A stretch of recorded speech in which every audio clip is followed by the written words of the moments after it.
Hello friends, இந்த ஒரு Sunday lock தான் இன்றைக்கி. வந்து அவங்க சிக்கன் வாங்கிட்டு வந்தாங்க. ஏன்னா புதன்கிழமை அன்றைக்கி தான் பையன் ஆட்டுக்கால் கேட்டான்னு சொல்லிட்டு வாங்கிட்டு வந்தாங்க. அவங்க இப்போ கொஞ்சம் பிபி இருக்கிறதால நான்வெஜ் பெருசாக மட்டன் சைட்லாம் போகிறது இல்லைப்பா. பையனும் ஜிம்முக்கு போகிறதால ப்ரோட்டீனுக்காக சிக்கன் தான் நாங்கள் எப்போவுமே எடுப்போம். இதில் வேறு என்ன ஒரு விஷயம்னா, என் பையனுக்கு சிக்கன் குழம்பு மாதிரி வச்சா பிடிக்காது. அவனுக்கு இந்த அதே மாதிரி அந்த ஸ்கின்னு சொல்லுவோம்ல, சதையாக இருக்கும்ல, அதுவும் அவனுக்கு பிடிக்காது. ஒரு வித்தியாசமான ஆள். அந்த போன்லெஸ் அந்த எலும்பு மாதிரி இருக்கும் பார்த்தீங்களா, அப்புறம் லெக்கு அந்த மாதிரி போட்டு அவருக்கு மட்டன் குழம்புல நம்ம குருமா மாதிரி வைப்போம்ல, அரைச்சி வெங்காயம் தக்காளி இதெல்லாம் அரைச்சி வச்சுட்டு நம்ம அதில் மட்டன் குழம்பு வைப்போம். அந்த டேஸ்ட் நல்லாயிருக்கும் தெரியும்ல.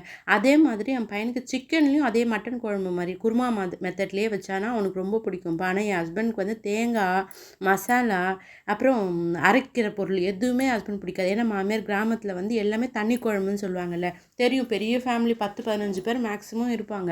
அவங்களாம் பார்த்திங்கன்னா ஒரே குக்கிங் தான். அதிலே போயிடுற காய்கறி அதில் போகிற கறி மட்டும்தான். சைட் டிஷ்லாம் பெருசாக செய்ய மாட்டாங்க. எங்கள் வீட்டுக்கு அதை சாப்பிட்டு என்ன தெரியலப்பா, தேங்காய் பிடிக்காது, மசாலா பிடிக்காது. அதனால் வீட்டில் அரைக்கிற வெறும் மிளகாத்தூள் மட்டும்தான் அவருக்கு நான் எப்பவுமே வைப்பேன். சரி என்ன பண்ணுறது, 1 kg வாங்கிட்டு வந்தாங்க. இது வேலைக்காவது. அவரையும் கன்வின்ஸ் பண்ண முடியாது. இவங்கிட்ட சொன்னாலும் குழந்தை வாரத்தில் ஒரு நாள் சாப்பிட்ற அவனையும் இது பண்ண முடியாதுன்னு சொல்லி என்ன பண்ணிட்டேன், கொஞ்சம் அந்த ஸ்கின் எல்லாம் எடுத்து அவருக்கு கொஞ்சமாக வெறும் வெங்காயம் தக்காளி இஞ்சி பூண்டு பேஸ்ட் எல்லாத்தையும் போட்டுட்டு மிளகாத்தூள் வீட்டில் போட்டு வெறும் மிளகாத்தூள் மட்டும் போட்டு அவருக்கு கொஞ்சமாக கடாயில் மதியானத்துக்கும் மேக்ஸிமம் நைட்டு தோசைக்கும் சப்பாத்திக்கும் வர மாதிரி அவருக்கு பண்ணிட்டேன்.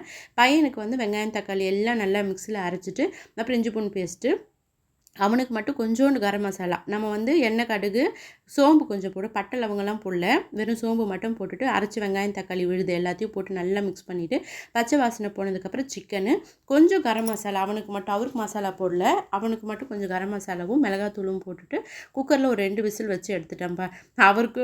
அவனுக்கு பிடிச்ச மாதிரி அவனும் சாப்பிட்டுப்பான், அவருக்கு பிடிச்ச மாதிரி அவரும் சாப்பிட்டுப்பார். இதுக்கு நடுவில் பாத்திரம் எனக்கு என்ன ஒரு மைனஸ் பாயிண்ட்டுனா, கேஸ் பக்கத்துலேயே எனக்கு சிங்க் இருந்ததால் மோஸ்ட்லி ஒன்று சமையல் முடிச்சுட்டு பாத்திரம் கழுவேன், இல்லை பாத்திரம் கழுவி தான் சமைப்பேன். வீடியோ பிடிச்சா லைக் பண்ணுங்கள்.